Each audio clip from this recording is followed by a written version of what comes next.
আসসালামু আলাইকুম রহমতুল্লাহ হামিদ ওমসল্লি ওমসাল্লাম বাদ। সুপ্রিয় দর্শক, আপনাদের সকলকে আন্তরিক অভিনন্দন মোবারকবাদ জানাচ্ছি। Pure the official YouTube channel আপনাদের প্রাত্যহিক জীবনের জীবন ঘনিষ্ঠ জিজ্ঞাসা জবাব নিয়ে আপনাদের সাথে আছে। ইনশাআল্লাহ আপনারাও আমাদের পাশে থাকবেন, সাবস্ক্রাইব করবেন, আপনাদের মূল্যবান প্রশ্নগুলো কমেন্টে লিখে দিবেন, সময় করে আমরা উত্তর দিব ইনশাআল্লাহ। গুরুত্বপূর্ণ একটা প্রশ্ন আসছে মোহতারাম। আসসালামু আলাইকুম আরহামাতুল্লাহ। ওয়ালাইকুম আসসালাম রহমতুল্লাহ আবারাকা। প্রশ্ন হচ্ছে, বীর্য কাপড়ে লাগলে ওই কাপড় পবিত্র করার হুকুম কি? গুরুত্বপূর্ণ এবং জীবন ঘনিষ্ঠ একটা জিজ্ঞাসা। অনেক ক্ষেত্রে ফিজিক্যাল ইন্টারকোর্স বা ইন্টিমেটের সময় কিন্তু কাপড়ে বীর্য লাগার সম্ভাবনা আছে। এক্ষেত্রে বীর্য কাপড়ে লাগলে কাপড় পবিত্র করার সিস্টেম কি? বীর্য নাপাক, এটা আমরা জানি, এটা নাপাক, এটা নাজাসা। তা শুকনো হলে খুঁটিয়ে তুলে ফেলতে হবে। যদি বীর্যটা শুকিয়ে যায়, শক্ত হয়ে যায়, খুঁটিয়ে তুলে ফেলতে হবে। আর সিক্ত হলে কাপড় ধুয়ে ফেলতে হবে। নরম ভেজা হলে কাপড় ধুয়ে ফেলতে হবে। ধোয়া ছাড়া কাপড় পাক হবে না। কাপড়ে বীর্য লেগে থাকলে উক্ত কাপড় সহ নামাজ পড়লে নামাজ হবে না।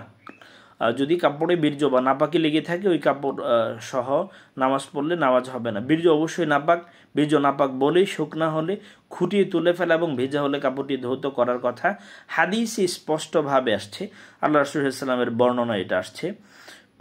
আমর ইবনে মাইমুন ক্বালা সাআলতু সুলাইমান ইবনে ইয়াসির ফি সাওবি তুসিবুহুল জানাবা ক্বালাত আয়েশা কুনতু আগসিলুহু মিন সাওবি রাসূলিল্লাহি সাল্লাল্লাহু আলাইহি ওয়াসাল্লাম সুম্মা ইয়াখরুজু ইলা সালাহ ওয়া আথারুল গাসলি ফিহি মুকাউল মা।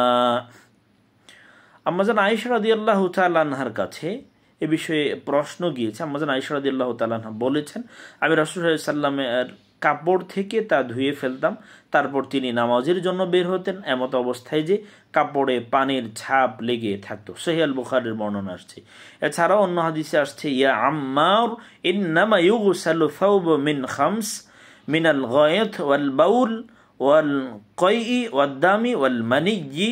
আম্মার ইবনে ইয়াসির রাদিয়াল্লাহু তাআলা থেকে বর্ণনা, রাসূল সাল্লাল্লাহু আলাইহি ওয়াসাল্লাম ইরশাদ করেছেন, নিশ্চয়ই 5টি কারণে কাপড় ধৌত করতে হয়। এর মাঝে একটা হচ্ছে পায়খানা, পেশাব, বমি, রক্ত, বীর্য।